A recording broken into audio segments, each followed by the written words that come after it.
Welcome to the Kind Faith for Couples. I'm Marcy. And I'm Jeff. And we're here busting myths and supporting couples in their marriages as best we can. And our myth for this week is... happy, good, well-adjusted couples don't fight. Want to tell them about our last 3 days? I don't know about you, but it's a common misconception that couples, if they're doing great, don't fight. I've done marriage counseling, and I've had couples come in and try to convince me that they were great for marriage because they didn't fight. And all that did for me was raise incredibly big red flags. Right. There's a statistic that the Gottmans gave us about conflict in marriage. You remember it? 67% of conflict in marriage or discussions in marriage are not fixable.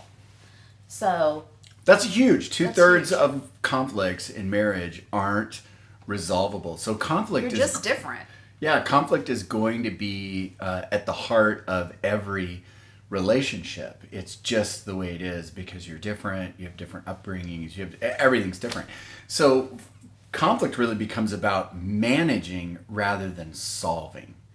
So we've got to figure out as couples how to manage conflict. And we've got some ways that we learned from the Gottmans and from our own experience and our own counseling with couples to help begin to step into managing conflict a little bit better.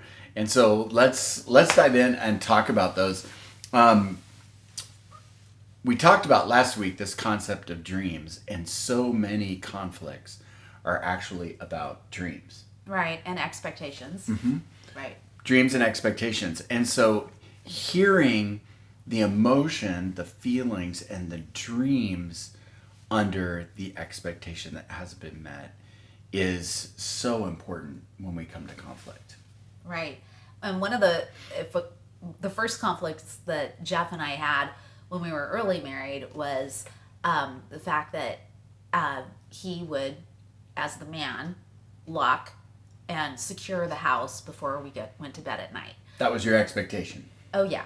And it's like, where did that come from? Well, for me, I watched my dad walk around our entire house and secure and lock every single door in our home before we went to bed. And so, of course, that's the man's job, right? And so our son is growing up watching me lock every single door of the house. Because I grew up in Texas and we didn't lock anything. Yes. And there's a lot that goes into that because male, female roles and females feeling insecure about security. But it's just so funny about expectations. It's like, where do those expectations come from? Because that's, just because that is how you grew up, you assume that that's just how it is. And truly, it's just that his family was different than mine. And we've had the conflict for, let's see, I want to say 27 years. We've been married 28. About closing the doors. Right. Yeah. So for 27 years, we had that conflict, and everything shifted when we kind of lived with it together, but we didn't manage it well.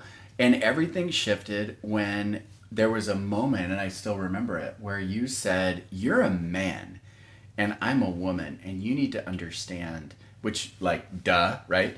But you need to understand how vulnerable I feel.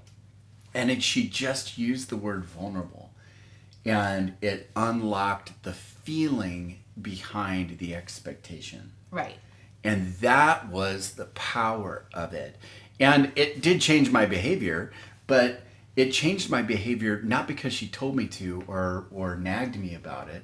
It changed my behavior because I could understand the feeling under it. And so in conflict, the real question to ask is, what's the feeling here? Why is it important? Why is it important? And to listen for the feeling. And then when the feeling is heard, to validate that feeling. And you may not even know the reason for the feeling. You're going to have to think about it. Like, I didn't know initially. It was just like, because the man does this. And it's like, well, why do I think that? oh, because I saw my dad do this for my entire time growing up. And so it took us a while to get to the feeling, but when we got there, it really helped. And so it saves a ton of grief to end conflict, listen for the feelings. And even though the details and the facts and all of that are there, and do you remember it right? And is, do I remember it right? All that stuff, as best you can, move down below that and listen for the feelings and work at the feeling level as opposed to the fact level. So that's the first. The second one is really powerful, and it's this, that master couples, according to the research in by John and Julie Gottman, is master couples accept influence. Right. This was really helpful for us to understand how we operate together, because in conflict, I end up crossing my arms and pushing back on everything. So, I don't buy that. I don't believe that. That's not true. That's not factual. And what I'm doing is rejecting any influence.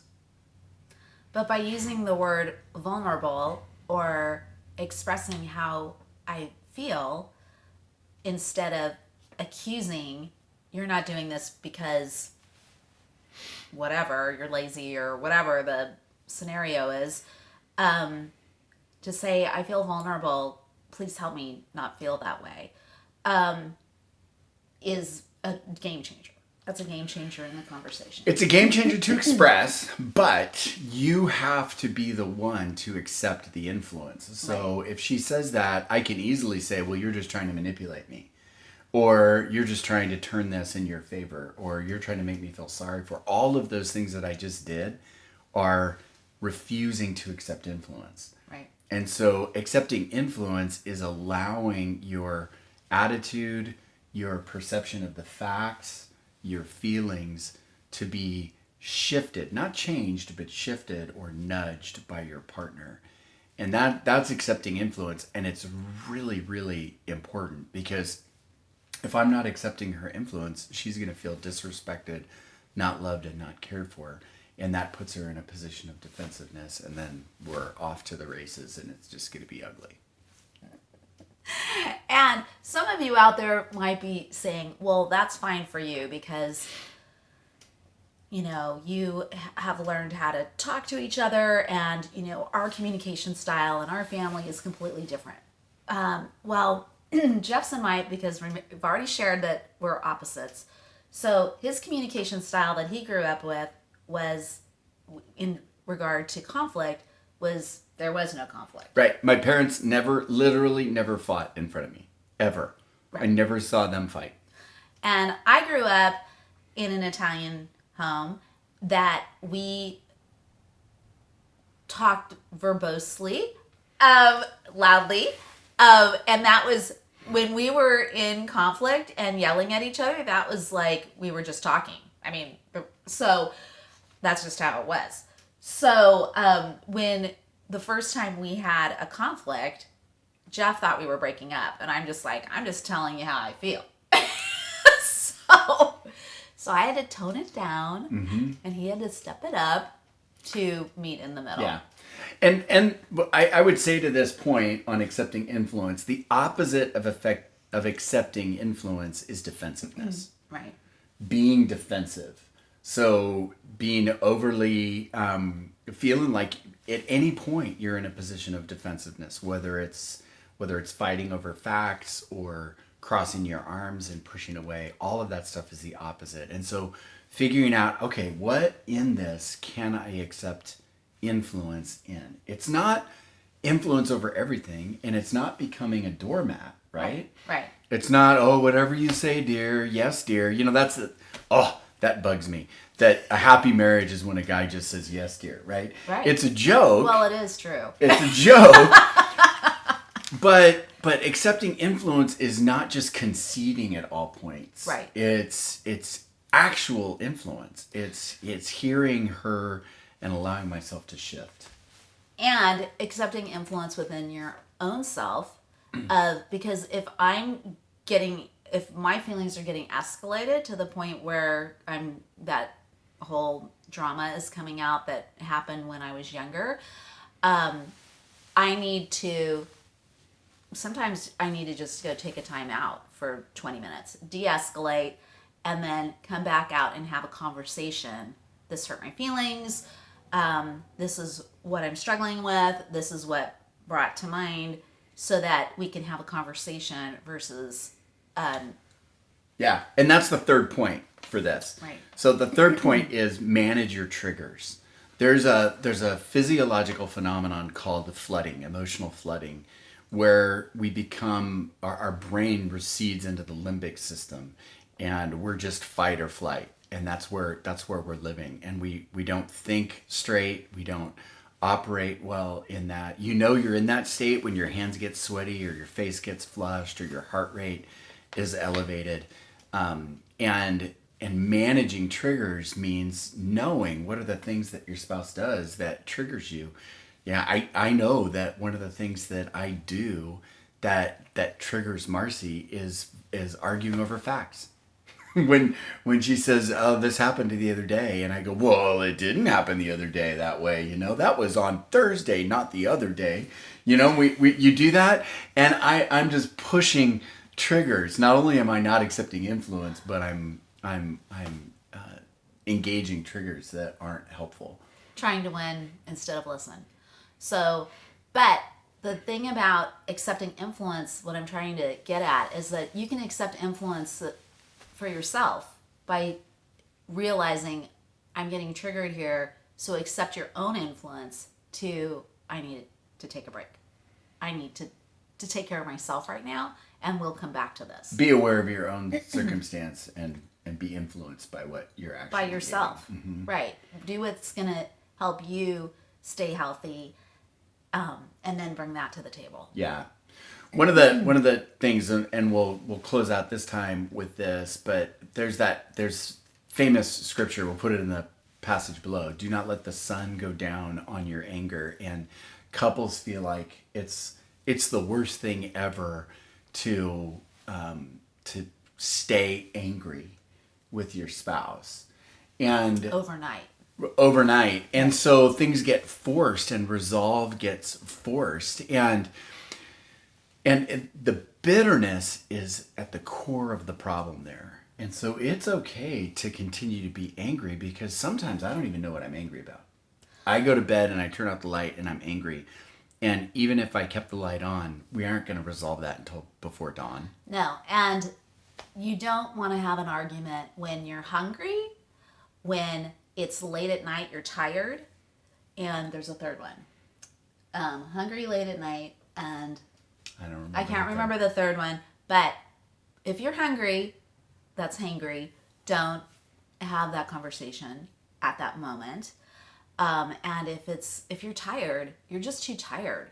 And yeah, and it's okay. It's okay to set that aside. And we're not saying don't do what Jesus said to do, right? But we are saying that anger that we feel, don't let the anger and the resolution of anger overwhelm the love, patience, kindness, and listening for one another. And that's at the heart of that message. Don't let the sun go down on your anger. Let love rise and be the guiding light for your anger. So let love go first. Make an appointment to talk about the resolution the next morning, or quickly within the first 48 hours. Because if it doesn't happen within the first 48 hours, then that turns to shame and blame. So you need to have this resolution, not when you're hungry, not when you're tired, and within the first 48 hours, start talking about it. And you may not be able to resolve it even in the first 48 hours, but make another appointment 2 days later so that you can continue the conversation. So the myth: happy marriages don't have fights Or conflict. The truth is, happy, healthy, master type marriages actually manage conflict well. They listen for the emotion, they accept influence, and they manage their triggers and keep themselves from emotional flooding. And those are huge helps. And that's especially this week because it's Thanksgiving week, right? Right. And so this is practicable not just with your spouse, but with your family members as well. Right. Thanks for coming and being our friends. And if you'd like to subscribe, we would appreciate that, and do a thumbs up. Yep. We'd love it if you'd like this and subscribe. Also, we would love comments. If you've got things you want us to talk about, we want to talk about them. So, and thank you for the comments that we've had so far. They've really been helpful. Yep. Have a great week. God Happy bless Thanksgiving. you. Happy Thanksgiving.